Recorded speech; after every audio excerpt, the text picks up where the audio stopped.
Hello people, welcome back to another episode of the F1 2022 My Team series here on the channel. Today is round 2. We are in Jeddah for the Saudi Arabian Grand Prix. If you did miss the first episode, make sure you go back and check that one out. We set up our team, went through the goals and objectives of this season. We also did the first race of the season, Bahrain, which I won't spoil it if you haven't seen the episode, but let's just say it was a disaster. Looking at the vehicle comparison chart there, and well, spoilers on screen now, you can see why the race was a disaster. The energy store blew up on the second to last lap, and so did our ICE, but our ICE didn't completely fail, it just had 94% wear.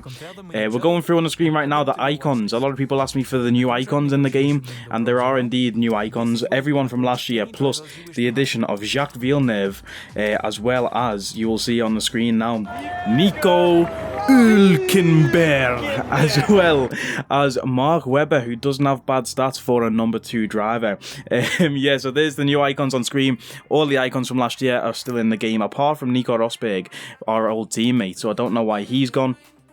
But before the race, we did have this Pirelli Hotlap thing I mentioned last episode. I don't know what that was, so we were going to get into it in this episode, which we of course are doing now. It's at the Jeddah circuit, sponsored by Pirelli, which I wish we were. Not that I want tyres, I just want money. But look at this, we are actually inside the cockpit of what I believe was a McLaren.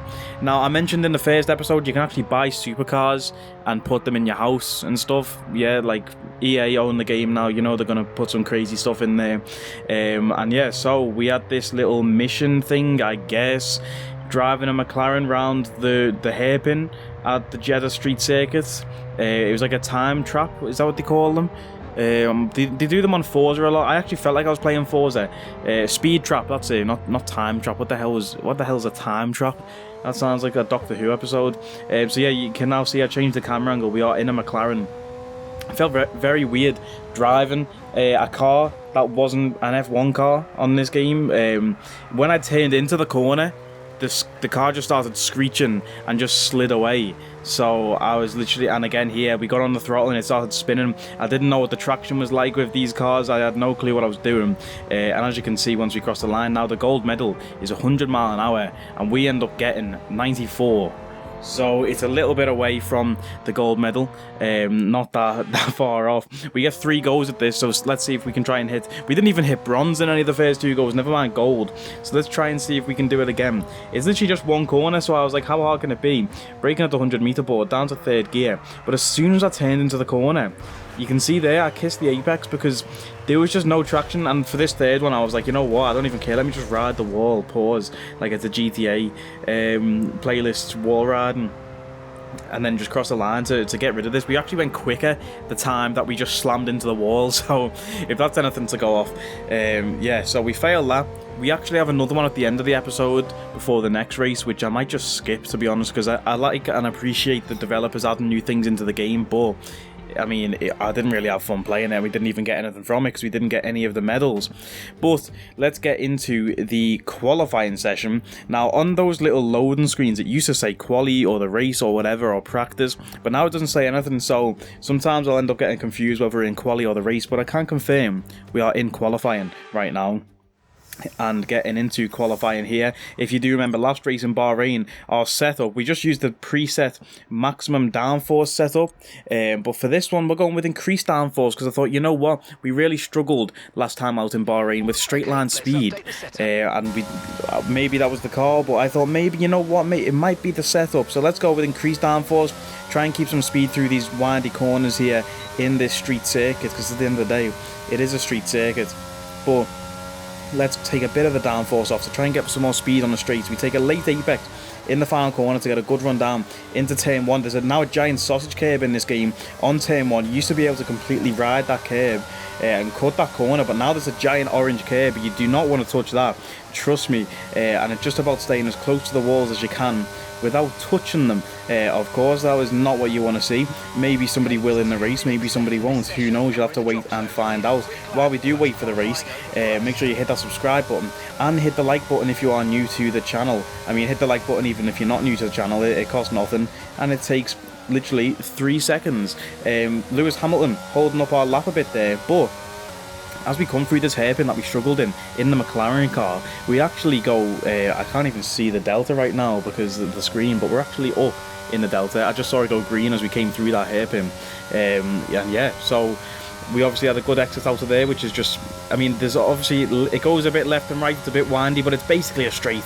I'd consider this a straight, you know, there's slight adjustments of the wheel, slight wheel movements, but it's basically just straight line speed.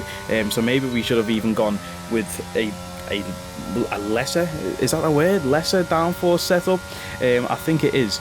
But yeah, so we're currently sat in P18. That's not very good. Coming across the line now, we are 6/10 up on our delta. As we head towards the end of this line, the delta starts going down. We end up only 4/10 quicker, even though we were 6/10 up, because we actually went into low fuel mode at the end of that lap there. We only had enough fuel for the one lap that we did, but it ran out at the end because I aborted the first lap, long story short. Anyway, end of qualifying. We were just above our teammate, Oscar Piastri, or just below him in like P16 or something we were. And then we end P22. So obviously everyone brought out the lap of their life and in the last 55 seconds of the qualifying session. And we're actually going to start from the back of the grid. So, last to first challenge here in Jeddah. Let's get into the race. We're here today on the shores of the Red Sea in the Lower Hijaz Mountains to visit one of the newest circuits on the Formula One calendar. We're in Jeddah, home to what we all hope is going to be a thrilling Saudi Arabian Grand Prix. So let's take a look at the topographical map of the Jeddah Street Circuit. As you can see, a number of challenging corners for the drivers to master here. We'll see just how much the teams have benefited from their time spent in practice this weekend. And like many street circuits, this track has the potential to punish drivers that get it wrong. Let's hope we avoid any safety cars today. It's time to see how our drivers are stacking up after yesterday's exciting qualifying session. A fantastic effort from Charles Leclerc yesterday, and it's put him on pole, edging out Max Verstappen, who'll start from P2. Considering the rest of the grid, we have Sainz, Perez, George Russell and Hamilton, Bottas, Fernando Alonso, Ocon and Kevin Magnussen, Mick Schumacher, Tsunoda, Pierre Gasly and Norris, Ricciardo, Joe, Sebastian Vettel and Alex Albon, Stroll, Oscar Piastri, Latifi and the owner driver. Which of these talented drivers will come out on top today? Anthony Davidson joins me once again in the commentary box, and it's fantastic to have you with us here, but I'm curious, as a man with experience out on the track, how do you stop those pre-race nerves from becoming overwhelming when you're lining up on the grid? Well, I imagine they'll be starting to feel the adrenaline as they anticipate the run down into turn one, a bit like preparing to go into battle. The unknown situation will bring nerves, but that's a good thing. It will keep them focused on the moment and on their surroundings as we build towards the start of the Grand Prix. There we have it then, boys, the introduction to the Jeddah Grand Prix. It threw me off a bit there. They flipped it last year. They used to do all the speaking, then do the grid, but now they do the grid and then half of the speaking, so it threw me off there. I was about to do the intro to the race, even though we weren't even in it. But let's get into this race. We're starting from the back. 5 red lights here in Jeddah, and it is lights out and away we go. Quick start for Max Verstappen on the front row there, trying to chase down Charles Leclerc down to turn 1. We're still dead last at the back. A slow start from us. Oscar Piastri looking to make moves up the inside as we go to the outside. Nobody around us. We've had a slow start, but Piastri 3 wide with Lance Stroll and, of course, Nicholas Latifi, who is at the back. We got out qualified by Nicholas Latifi. What a stinker. I cannot believe it. Now we send one down the inside of Lance Stroll. Stroll goes off the track there. We make a move. We're up into P21. We're no longer dead last in P22. Daniel Ricciardo at the back here. This game being very realistic. Ricciardo's had a stinker this year in real life, so it's good to see Ricciardo at the back with the rest of us. But Latifi up into P19, Piastri up into P18. What a start from our teammate Piastri to get up into P18. Of course, we just had a bad start. We had a bad traction off the line, and then also a bad line into turn 1. Sometimes it just opens up for you into turn 1 and you can send it up the inside, but it just wasn't to be for us. But now we've got a fat train of cars in front of us. Daniel Ricciardo, Nicholas Latifi.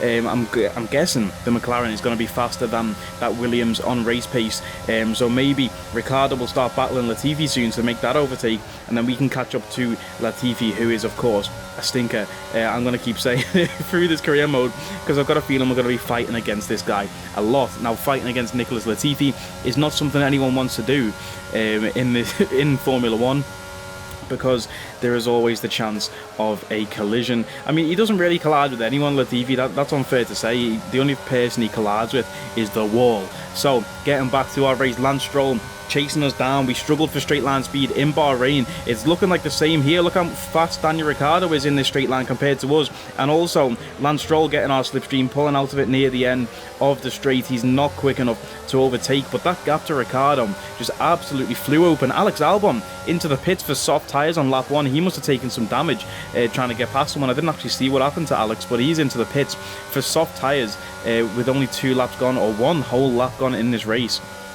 Struggling for grip at the start of this race as well, and coming through towards the hairpin now. We get a good launch on Daniel Ricciardo, set him up to cover the inside so we can go around the outside into this hairpin. Latifi hits his apex, cuts off Ricciardo, but Ricciardo still ahead, wheel to wheel with Daniel Ricciardo around the outside. Snap of oversteer, we managed to catch him. That could have been disaster right there if we didn't catch that. Up the inside of Ricciardo, can't we squeeze through there? Ricciardo still ahead, we're around the outside, wheel to wheel still with Daniel Ricciardo. It's been like 4 corners now and he won't get away from us. I'm trying to use our battery. We hardly have any charge left, and just look at the speed of that McLaren in a straight line. We were just so slow in that straight line yet again. I thought taking some of the downforce off might have helped us out in this race, but look at the pace of Ricciardo. That wasn't even through a corner. He didn't even outbrake us, nothing like that. And there goes Lance Stroll. There goes Lance Stroll. He's actually overtaken us as well, just purely on that straight line speed. I don't know why we struggled so much for that. Is it the car? Is it the setup? Is it the engine? I don't know. We had problems with the engine. We can check the ICE there. The ICE is actually on 20% on lap 3 of the race. This is brand new. What do you mean 20%? Lap 3 though, DRS is enabled, so hopefully the DRS can help pull us along. Pause. And then hopefully we can catch up to these guys on the straights. But the problem that we might fall into is a DRS train. Now, you might be familiar with that term if you watch Formula 1. A DRS train, if you don't know what that means, it means there's a lot of cars in a row like us right now. We've got Stroll, then Ricciardo, then Latifi, all within DRS of each other. So when we activate DRS, we all have it. So it basically makes no difference to us trying to overtake the car in front, because we all have DRS open. So we all seek the benefits, or reap the benefits, I believe is the correct word, of that DRS. It doesn't give us that extra pace if the car in front has more pace too. Albon still 19 seconds behind. I really don't know what happened to that guy. He must have crashed with someone. Hopefully it wasn't our teammate Piastri, and hopefully Piastri is doing okay. We can't even see him in the top left anymore, so I don't even know what Piastri's up to. But Lance Stroll, that DRS lasted for what, 1 lap. By the time we got to the hairpin at the end of the track, into the last turn, Stroll was a second ahead of us. And you can see we opened the DRS and Stroll was actually faster. Whether that is, like I say, setup related, or these cars have better developed DRS. Of course, DRS can be upgraded in the aerodynamics tree. But like I say, there is a train in front of us still. Daniel Ricciardo now leads this train. He has overtaken Latifi.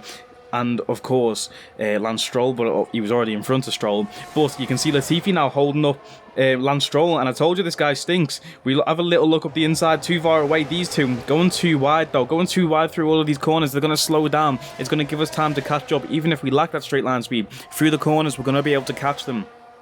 We're going to be able to stick with these guys, and then that DRS will help us, of course. Getting into lap 5, that's exactly what we do. We stick with Latifi, we stick with Stroll, and hope one of them makes a mistake. And when you're racing against Nicholas Latifi, in the back of your mind, you know he's going to mistake him. You know this guy's going to mistake him. As we look to go around the outside, into this hairpin too wide with Latifi round the outside. We tried this move on Daniel Ricciardo before, and it didn't stick. Will it stick with Latifi? It's wheel to wheel. It's a carbon copy of what happened with Ricciardo, but this time, Latifi actually gets it ahead before Ricciardo actually got ahead of us. Coming through that corner now, a slight bit of understeer. I don't know if that was the dirty air of the car coming off.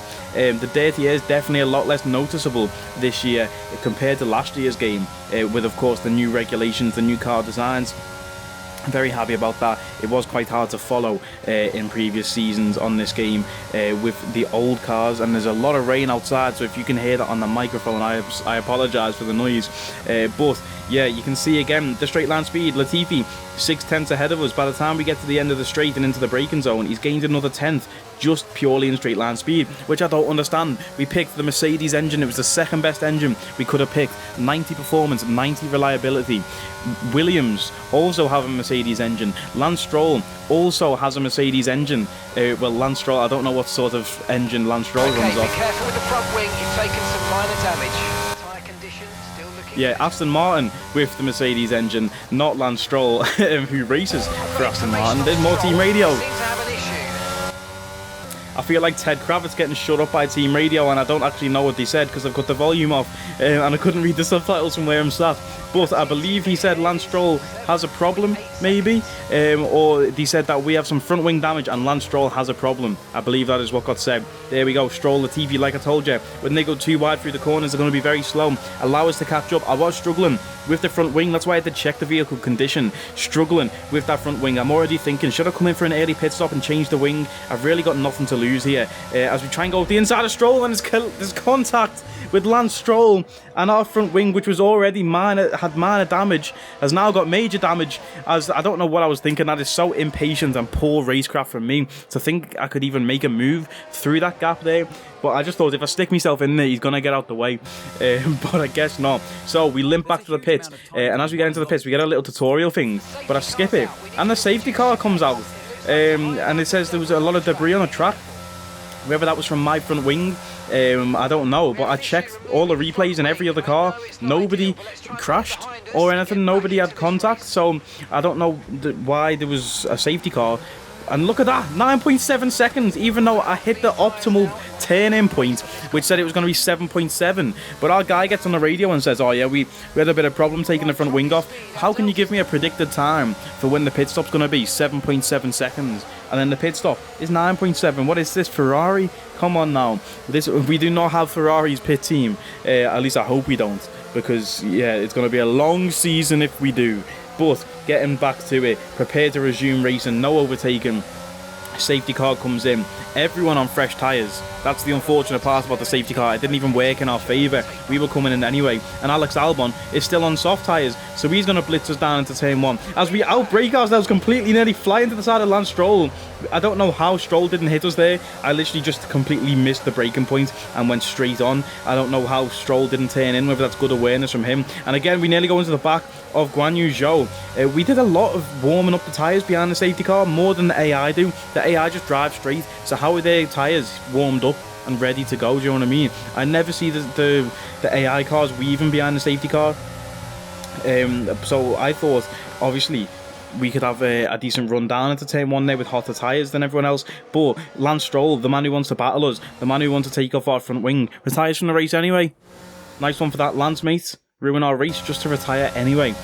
But yeah, so there's one man out of the race. At least we won't be finishing P22 this race. That's a guarantee, because Lance Stroll is gone. Latifi up the inside of Guan Yu Zhou. What a move that is. Zhou struggling for traction there. It looks like he kissed the wall maybe, just like Verstappen did in his qualifying lap. We won't even mention that.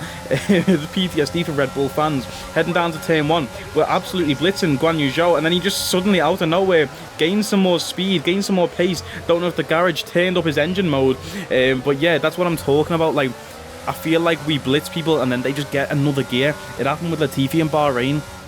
They just absolutely sprint off into the distance, and I don't know if it's the ERS that they're using and that's what causes it. There's a big snap of oversteer that we managed to catch. I'm very good at catching oversteer. I will say that is one of my skills. If I'm good at anything in this game, it's correcting oversteer, as we have to go off the track there to avoid contact with Nicholas Latifi, who's going very slow through these corners. And look at me, scumbag, pushing right to the inside as we try and go around the outside into the hairpin of Pierre Gasly. Gasly gets a much better exit though, and here comes Nicholas Latifi up the inside again. He's sticking with us. This guy is relentless. He won't get away from us. Down into the braking zone now for this corner. Almost scary moments, almost into the back of Pierre Gasly.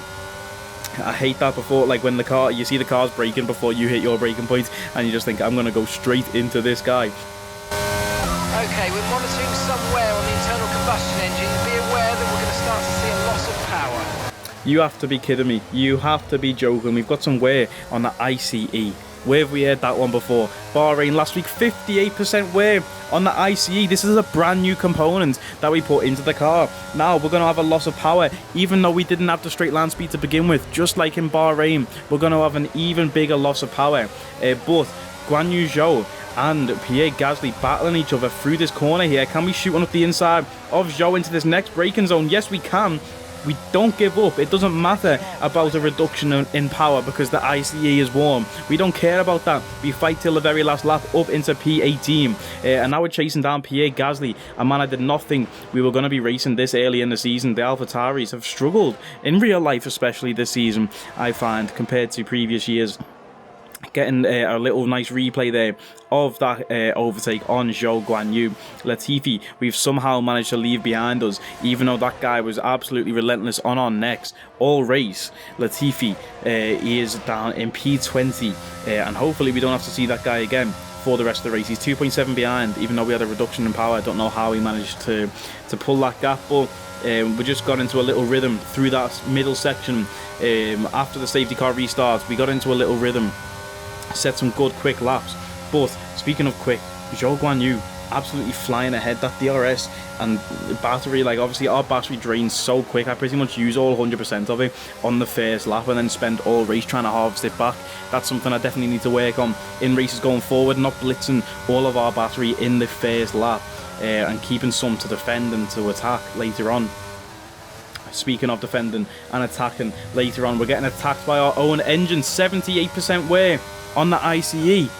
Can you believe it? Why does our engine want to kill us every single race? Getting to lap 24 though to start lap 25, the final lap of the race. Latifi, the guy is back, and he sends one round the outside into turn 1. Very scumbag move from me, pushing him as far wide as I can to get through turn 2, so compromise his line.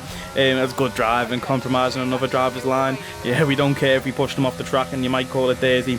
We don't care as long as we keep Latifi behind us. I do not want to get outfinished, is that that's not even how you speak, by Latifi. I don't want to get beat by Latifi. And look at that, the engine's gone. Last turn of the race, the engine's on fire. 80+% wear on the ICE. There's the checkered flag though, and we bring it home in one piece. We actually managed to finish a race in F1 2022. Round of applause for Sasuke Gaming and the Sasuke Racing team. We actually managed to finish a race, even though our car was on fire by the end of it. Oscar Piastri, driver of the day. What a guy. If you watched last year's F1 series, driver of the day is the coveted title. Who cares about F1 World Championships? We don't even care about that. We just want driver of the day. Once we win one of them, hopefully we can get one in this first season, but once we win one of them, I will be a very happy man.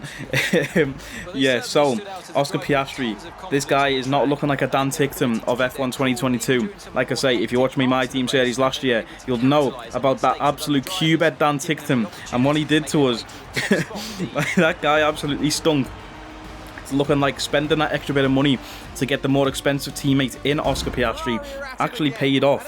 And we might actually have a guy who can hold his own and not crash into us in Zandvoort. I'll save any words so until we play in Zandvoort, until we drive in Zandvoort, to see if the same thing happens. And if it does, yeah, it's goodbye Mr. Piastri. But I'm actually looking forward to seeing how that guy develops. There's Arav again. Didn't know he worked for Ferrari. Congratulations, Arav. He went from a YouTuber to Ferrari mechanic. What a career change that is. But yeah, so it appears they just throw Arav everywhere because he's in our team too. So he's two-timing us. But maybe you'll see me in there next year, like I did mention in the first episode. But after the response, I doubt it. Anyway, let's get to the final result. Oscar Piastri finished P14. I wondered where he finished to get that driver of the day result. Up from P20 to P14, solid drive from the lad. You know, if there was a big crash or another safety car, he could have even finished in the points this race. So at least we know that we've got a solid driver in our second seat who could put the car in the points if there is such a situation, which hopefully there will be through this season. Not because I want to see cars crash, but because it will be entertaining for YouTube. So Here is the driver standings. We are not dead last. We are not. I thought we were going to be dead last, but Lance Stroll is dead last. And we are not dead last in the constructor standings either. But here's Sasuke Racing's bonus clip of the episode, sponsored by no one. It's lap 25, the final lap of the race, and it's just a different camera angle of the finish of the race. Look at our car blowing smoke there. It looks like something out of a movie. But we managed to come across in one piece. Like I say, if you want to sponsor the bonus clip of the day, make sure you hit me up on PayPal. But we decide to put on our activities. I never show this, but I thought for once I'll show the activities we're putting on. Just trying to get extra cash, extra acclaim. Obviously, we need the cash to upgrade our facilities, and the acclaim gives us more sponsorship slots, which in turn gives us more money. So we have to go and change our ICE yet again. I cannot believe it. 2 races, 2 engine components down. We only get 9 through the season, I think, is it? Or 7. I'll try and go and get a durability upgrade for the ICE. But first, we need to buy a gearbox upgrade. So we have to go ahead and purchase that. We won't get that until after the next Grand Prix in Australia. We do have an upgrade come through there, which we put on last episode. That was for the front downforce. And we do also get a rear wing upgrade for the rear downforce. So next time in Australia, I'm going to run a balanced setup. None of this downforce stuff. We've just got some downforce upgrades on the car, as you can see. I'm not going to run a downforce setup and just see how the car is with a balanced setup. I mean, I need to really find the meta and my own setup. Saying meta in a Formula 1 game makes me sick. But yeah, Australia is the next race. If you did enjoy this one, people, like, comment, share, and subscribe. You know the vibes. I will catch you next time. Take it easy.